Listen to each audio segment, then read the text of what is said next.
I'm moving forward every day, Jesus.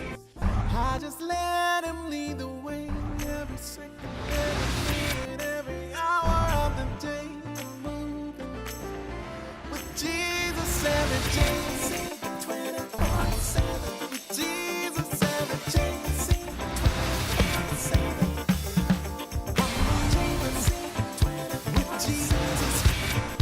I'm moving with Jesus every day. Welcome to JC 24/7. I'm your co-host, Joleen Meharris-Simpson, and today we're talking about women's issues. We tend to hear it's a woman's thing, but is it really just a woman's thing? We all have mothers. You may have a sister, a niece, or a wife. So please stay tuned because today we have with us Dr. Trim to talk about women's issues and challenges we may face. Dr. Trim, welcome to JC 24/7. Thank you so very much for having me. Great to have you here today.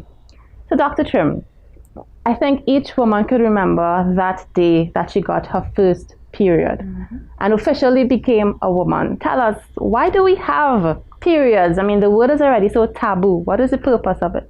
So the period is like an outward manifestation that this young woman is no longer a child.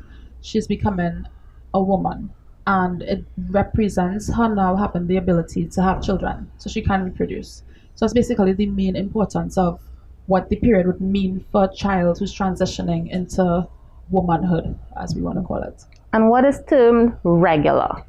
Right. So a regular cycle would mean that it's usually a 28-day cycle with what we call plus or minus 7 days. So we take it from about 24 days to about 38 days. I mean, it's a little bit more than the plus or minus 7, but that's the new data that we're getting now.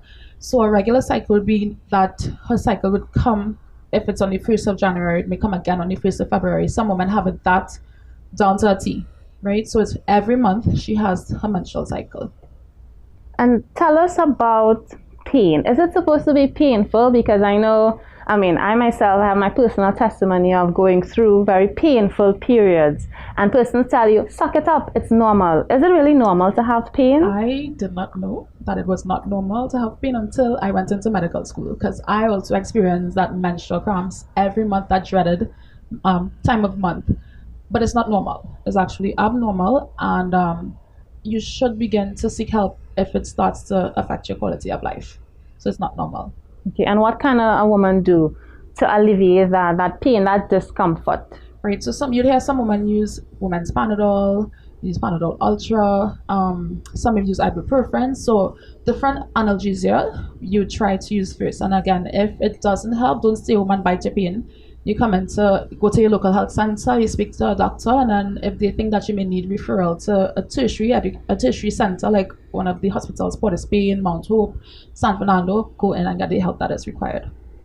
And when exactly should I get help? I mean, women, we like to say, I could take pain, I could bear pain, When should I tell myself, hey, you should really go and seek help? So once you realize you can't get out of bed to go to school, you can't get out of bed to carry about your daily chores, to go to work, it is affecting your quality of life. So at that point, I would recommend you go in and you seek medical attention. Okay.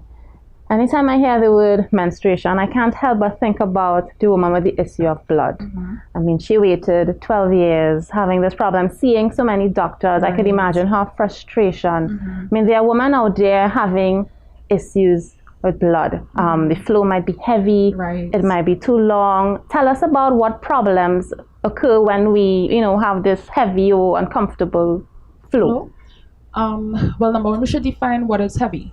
So if you find that you're using about 8 pads per day, that is too much bleeding. It eventually begins to cause problems with what we call your blood count. So, people would use the term the anemic.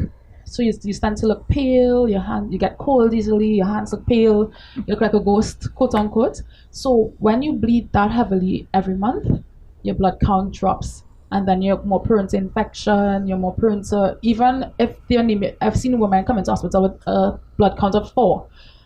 4 is extremely low. Doc, tell us what is a good blood count for women? It's between 13.5 to about 15.5 is a normal blood count. You could get away with about 10 or so, but after that... I live around 10 to 11, so I know. Yeah, after that you begin to feel the effects of the anemia. So you have headaches, you have dizziness, your heart races, you're extremely exhausted. So sometimes that might be the only telltale sign that you realize, oh wait, you think it's normal, but it's not, your blood count is low. So if you find that you're using Pampers or you have to put diapers, I've heard women use diapers to help. Or you double up on the pads. Or you're using the overnight pads and you're changing, like, or if you want to say in terms of hours, if you're changing like a pad every 2 hours, that is too much bleeding. You need to get into hospital and figure out what is the cause of the bleeding. So that's not okay. Okay. Wow, that's good information. Yes. And what about the duration? Because I hear some women, they bleed like weeks for the month, and that cannot be normal. No. So a normal cycle will go from about 5 to about 8 days, right? So anything beyond that, you get a little more concerned, you need to come in as well. Yeah, so we really need to pay attention to our body and how it functions. And don't even think like if excessive is only the abnormal. You can have bleeding for less than 5 days or less regular. That and all needs to be investigated, because some women go into premature menopause. Basically, at all 30s, 20s, you find that your ovary is not functioning as normal. Please, this is not normal. Go and get investigated by a doctor. And don't go to the herbs man or your neighbor or your auntie who thinks she knows. Please go to people who know what they're talking about. See a doctor. Yes. Doc, let's talk about PMS. It's that time of the month, it's coming up, and I'm just cranky, leave me alone. Why does that happen? It's all due to the different hormonal changes that we go through. So sometimes with when you begin to menstruate, your levels of your hormones begin to change. So like your progesterone begins to kind of go back up, your estrogen goes back up. So the progesterone is what causes the sort of retention of your water. You feel bloated, you have the mood swings with your estrogen and your progesterone. So all it's just a matter of part of the normal cycle of your menses. Now, some people may not experience it. Some people have the extremes of it. It doesn't mean that you're trying to be mean every month or gives you an excuse to blow off on everybody every month. It's just because of the different changes in your hormone levels. And how would you advise men to deal with or manage women who are going through, because some women have real PMS because of the fluctuation of the hormones. Two things. How would you advise men to deal with women, and what steps or changes women can make in their lifestyles to manage their PMS? Right. So in terms of men, be a little more sensitive, because number one, her back hurts and her belly hurts and her bones hurts and her with the menstrual cramps sometimes. And it's not that, she's trying to be mean to you at that point. It's just that you need to be a little more understanding. Whatever, if she likes a certain thing, try your best to, facilitate her. Don't be standoffish and don't guff up and get an attitude just because she, you have to really have an understanding of what it is a woman goes through every month and how it is you deal with it. I think from class we learned about like cognitive therapy. You may have to sit down and just kind of like talk to try and deal with it, or there might be medications that you can use, so it's just a matter of going to a doctor and seeing what is best for you at that time. Okay, what about lifestyle? So exercise, watch your diet as well. I've seen exercise work for me as well, because sometimes I only realize my cycle is going to start when I feel depressed. I feel like the world is going to end. Why am I so sad? And I realize, oh my gosh, it's just my period. It's not the end of the world. So, and I realize when I exercise, the discomfort that comes, the bloating that comes it's really less than what you would normally get if you don't exercise. So yeah, so my nurses always talk about the amount of chicken we eat and all the estrogen, because these things are injected with hormones, right? So even our diet may need to change as well. Cut down on the red meats and all the fatty foods and the junk food. We need to cut down on those things. Because I read that we are bombarded by estrogens and xenoestrogens in the foods we eat and the chemicals that we use. So there's something definitely we should look at, because it affects us in many ways. Okay. What about diseases or different symptoms? Let's talk about endometriosis, fibroids. I mean, those who are looking on know that I had my own struggle with endometriosis. I mean, what are the symptoms? So in terms of endometriosis, you have this type of chronic pain.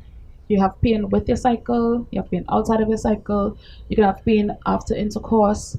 Sometimes it goes along with infertility, so you find that it's more common in the infertile woman as opposed to sometimes the ones that are having children.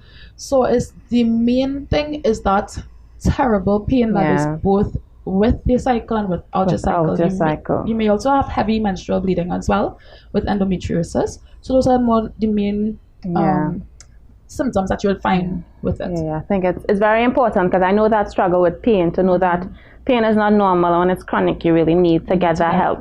And this buzzword PCOS that everyone is talking about, and everyone, well, not everyone, a lot of women think they have PCOS and they may not have it. I mean, how do you determine if a woman has PCOS? What is PCOS? So PCOS basically stands for polycystic ovarian syndrome.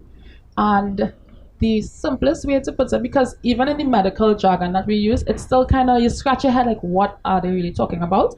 But from my reading, it's basically, again, a hormonal imbalance. So where you have your ovaries that will produce the male hormone testosterone, you have excess production of that because the ovaries are being overstimulated to produce those. And then now you go on to develop what we call, for want of a better word, your body doesn't react to your insulin as it should. The insulin takes out the excess sugar from your blood and it goes into your cells where you use it for energy and stuff like that. So it's a greater risk for diabetes then. You find these women have hair loss because of the excess testosterone. So you might be going, you find like, why am I losing hair? You're kind of bald, you get bald in the middle there. You have a lot of acne, you have a lot of black marks. Now, it's not because you're in bed, it's just because you really have these signs of PCOS. So these darkening under your necks, what we call acanthosis nigricans, darkening under the arms. Because, you see people with it in and school. the back of your neck also. And you're like, why is that so, Okay. But it's really just because it's a sign that you have the insulin is not working in your body as it should.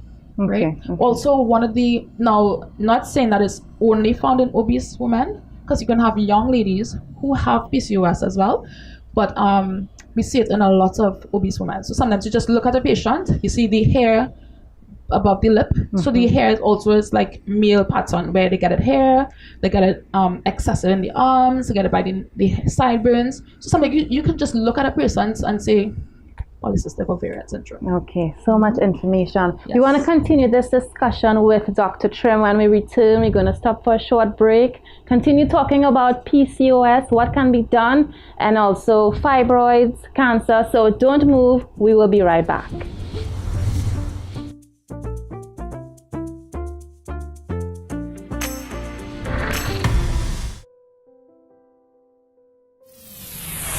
And the mental thing remains the same. I think it's nothing about the fine you've lost stuff, but it's not, and it's not just that, the mental thing. I mean, when I came back Sunday morning and I opened the door, by which time all the water, it was just mud slush. I just broke down because I was like, what on earth did we just experience? The sound of water, the sight of rain, it's still very...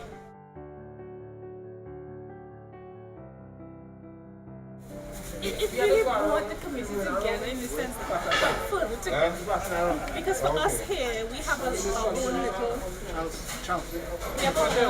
group and chat, WhatsApp group and chat. So we kept looking out and checking on each other. The two neighbors, they weren't home. They didn't get to come home. So we kept, they kept calling us to make sure we were all right because their car, one car was here. The guy at the end, when he said the car, he's shouting, he said the car trunk open, so he says like close it, because you're seeing the thing.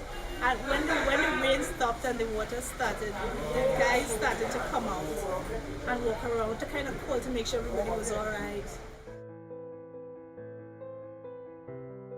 He was still on the third. He didn't leave. He didn't leave. Yeah, but why did that allow it to happen? He says the rainfall and the just and the unjust, and it's okay to be scared. I tell him, for me, it's okay to be scared because it's normal. I said, no, when you brought me here in 2015.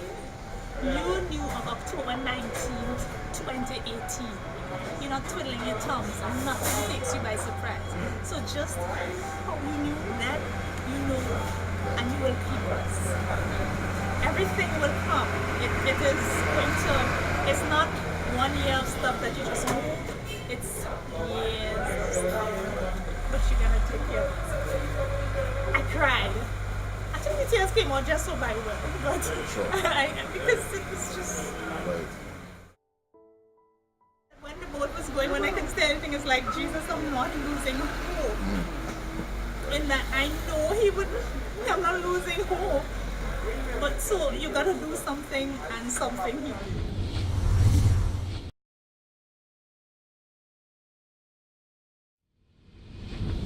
Welcome back. We're having a discussion with Dr. Trim about It's a Woman's Thing. Dr. Trim, we just stopped. We were talking about PCOS.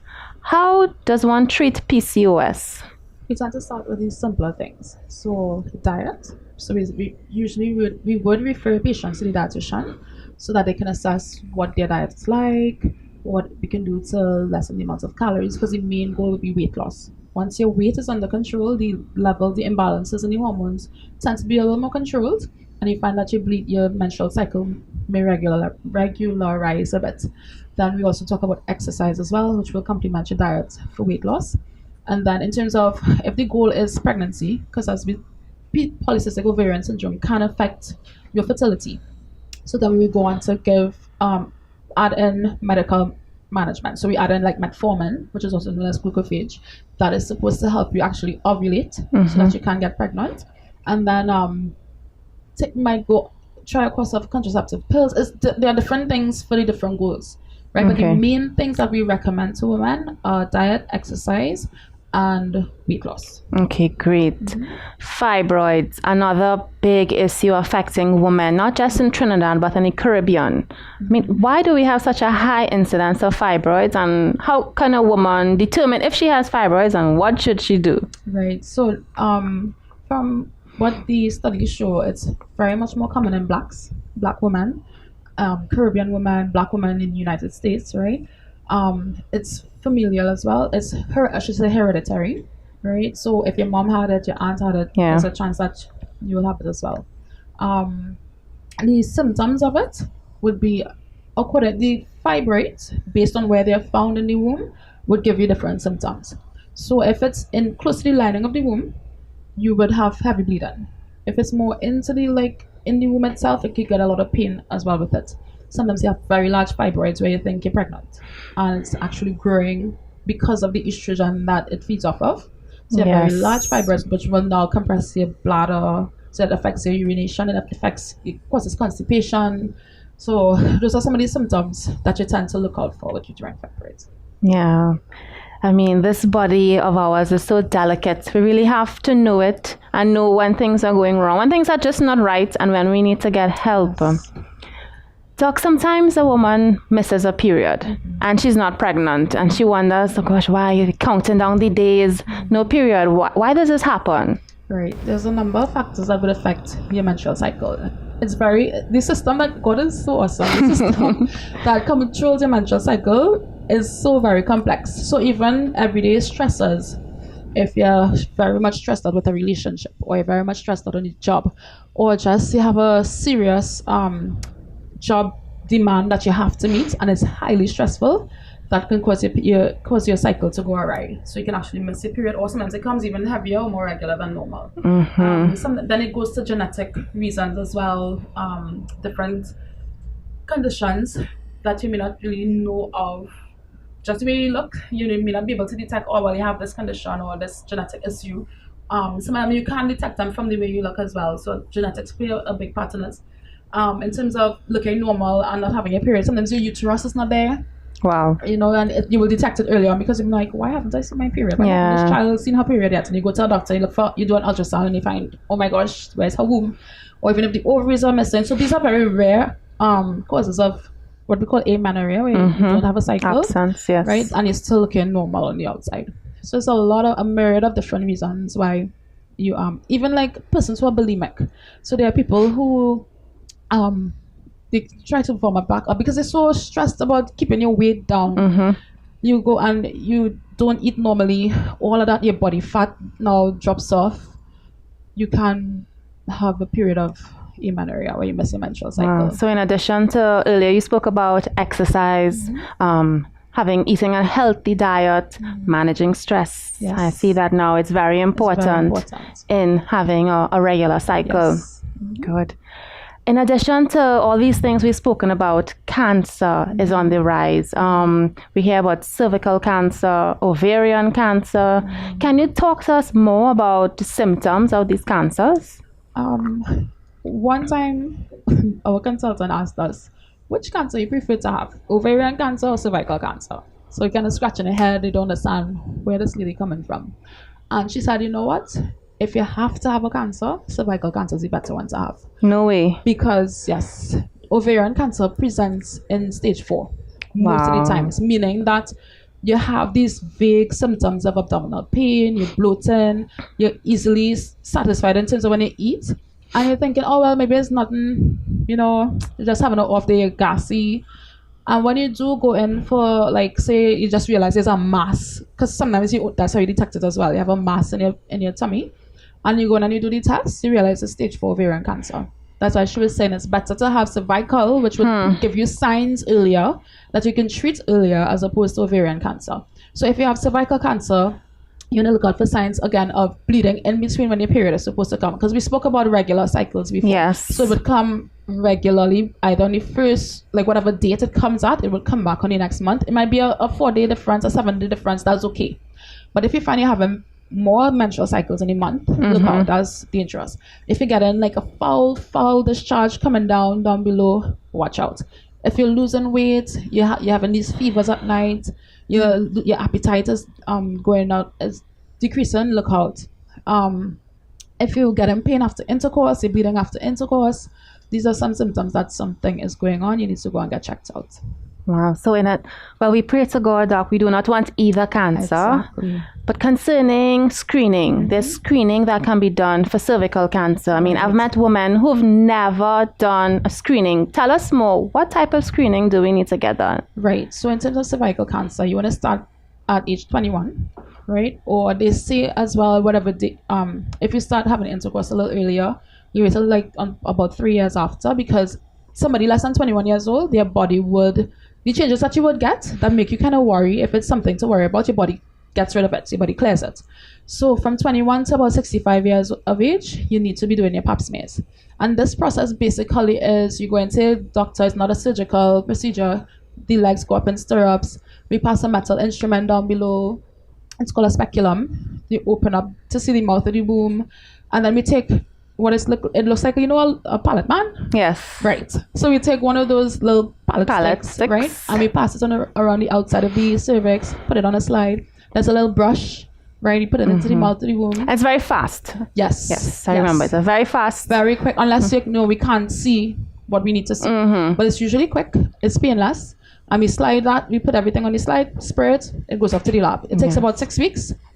Maybe if you go privately, it may take about a month or less, and you get your results back. But the good thing is you can do a pap smear at your clinic or the hospital so that it's free. Or even family planning. Or family planning. So just make a note. Tell women out there why it is important to get their pap smears regularly. I have seen patients get referred to our clinic only because she had an abnormal pap smear. She didn't have the usual signs and symptoms of the bleeding and the foul discharge and the weight loss. It's only because she had her regular screening that it was detected that her cells were abnormal and that she was referred to us. So sometimes you have no symptom or sign, and that's even more dangerous, because when you do present with problems now, it might be too late. So please, we admonish you go and do your pap smears and follow up on the results. Because a lot of times patients come in and they tell us, yes, I have done my pap smear. What is the result? Oh, I didn't go back. I'm like, it's like you never did the pap smear in the first place. Yeah, it's important. We have to take care of our bodies. Yes. We want to talk to a single father now. He has a teenage daughter. She just had her first period. What advice would you give to him to guide his daughter? Be honest with her. Read as much as possible surrounding her cycle, what is normal, what she should expect.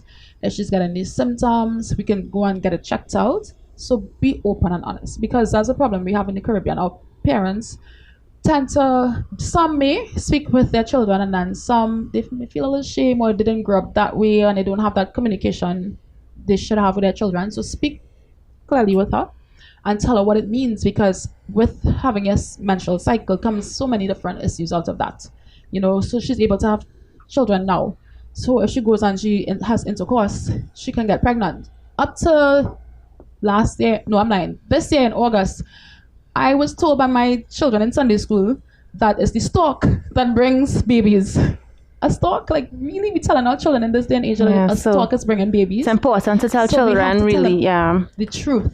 Be open, don't be ashamed of it, and tell them, sex, you're unable to get pregnant now, you're seeing your menstrual cycle, you feel like you like boys more, you feel like boys are attracted to you, you'll get breasts, and this is what you have to be so very careful, because you can get pregnant now. And that's a real issue in society, because we're seeing more and more, we have teenage pregnancies, so that we have to have this conversation with our girls, with our boys, even before the girls start seeing their first period. 13-year-olds in clinic coming in pregnant, and that's a real thing. So who would have sat down with this 13-year-old and explained to her, I love you, take care of yourself, you matter, don't just hear a guy would, back in the day we talk about you give her a box of KFC and she open her legs.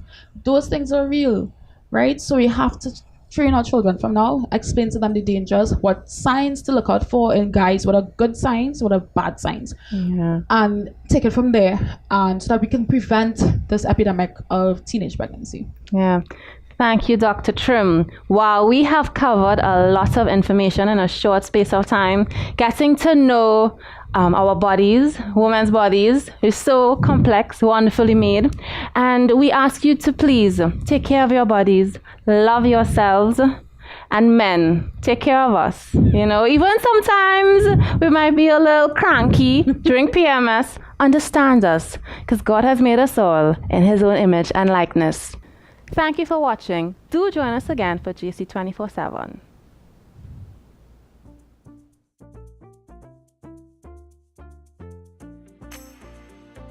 Thank you for viewing JC 24/7.